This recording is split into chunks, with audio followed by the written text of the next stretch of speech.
Welcome officially to Unit 1 and to our first video here. As we talked about as a full class, in Unit 1 we're going to be looking at the play A Raisin in the Sun by Lorraine Hansberry.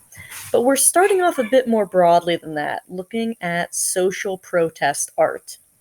You've already seen an example of social protest art in Unit 0, The Hill We Climb, that poem by Amanda Gorman. And odds are you're actually familiar with a lot of social protest art, whether that's billboards or graffiti you've seen around the city, songs you've heard on the radio, or other art pieces in many different forms. So, our goal for this first lesson is that you'll be able to identify what social protest art is and look at a specific piece of social protest art to analyze the effect it has on the audience through its use of various stylistic choices.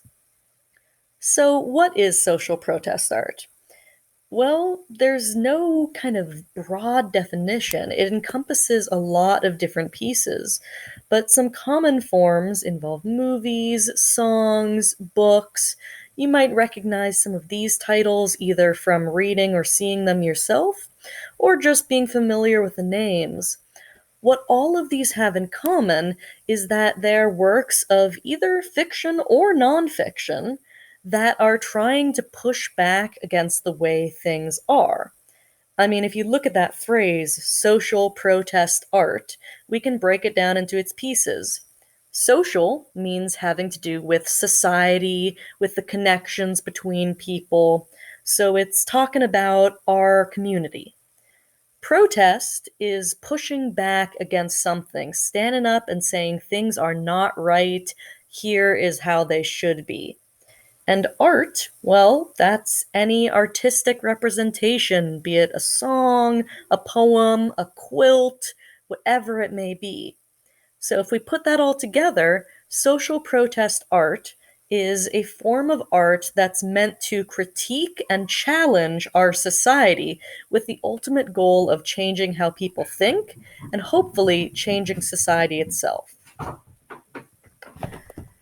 In general, social protest art is a creative work, sometimes produced by activists and social movements, other times produced by artists, sometimes produced by people who just don't have a name for themselves yet, but they have a message, they have an expression they want to get out in the world.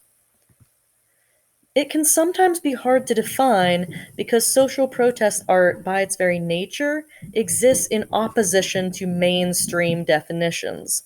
That is, it doesn't fit into what society expects art to be because it's challenging society. It's pushing the limits of what is acceptable, what is normal. So, social protest art can often be excluded from common definitions. Things that qualify as social protest art are often banned. Books are often banned from libraries and schools. Graffiti is often erased and covered up and viewed as vandalism rather than art.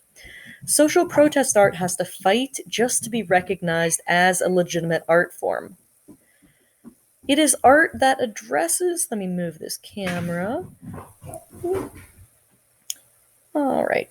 Art that addresses and challenges cultural power structures rather than representing them or simply describing them.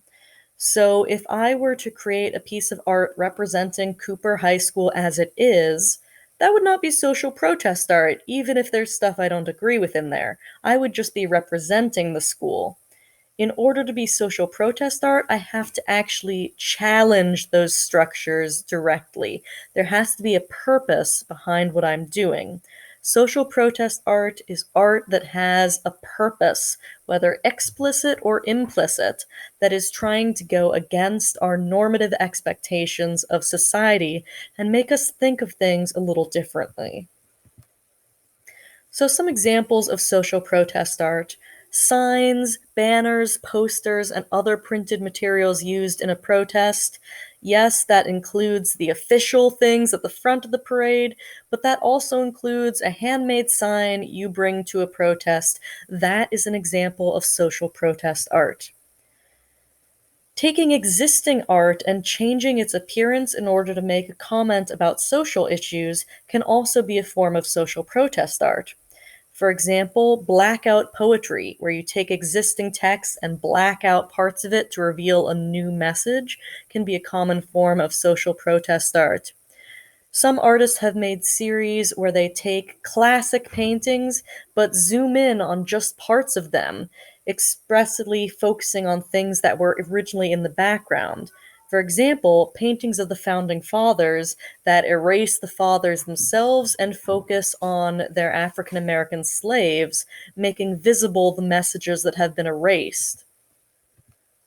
Social protest art can also include art that was designed for a museum, so a bit more mainstream, but with a particular social issue in mind. It's designed to have a clear impact on the viewer.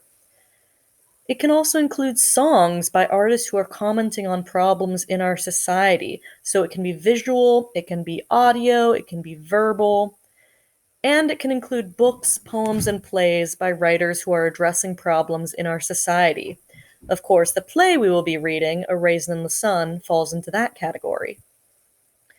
In general, social protest art addresses and challenges cultural power struggles. It doesn't just say, here's the way the world is, it starts to push us to, well, why is the world like this? Who has the power? Who's benefiting and who's getting shut out? And is that okay or not? A great example is the recent film Get Out by Jordan Peele. This film is primarily categorized as a horror, but the author, the director, Jordan Peele, has described it as a social thriller. It has those horror elements, but it comments directly on our society. Peele writes that it was very important to me to just get the entire audience in touch in some way with the fears inherent in being black in this country. He wanted to create a film that would allow all audience members, whether black, white, or people of color, to understand this feeling. Quote, part of being black in this country, and I presume being any minority, is constantly being told that we're seeing racism where there just isn't racism. This movie was designed as a way to reveal this kind of cultural move of telling people, especially black people, that they're being oversensitive. They're looking at racism when really things are fine. He wanted to take this idea to an extreme using those horror tropes to really get those ideas across. So that is how social protest art functions. As you continue through lesson 1, you'll be looking at different examples of social protest art and starting to interrogate what is the message it's trying to send and how is it getting that message across.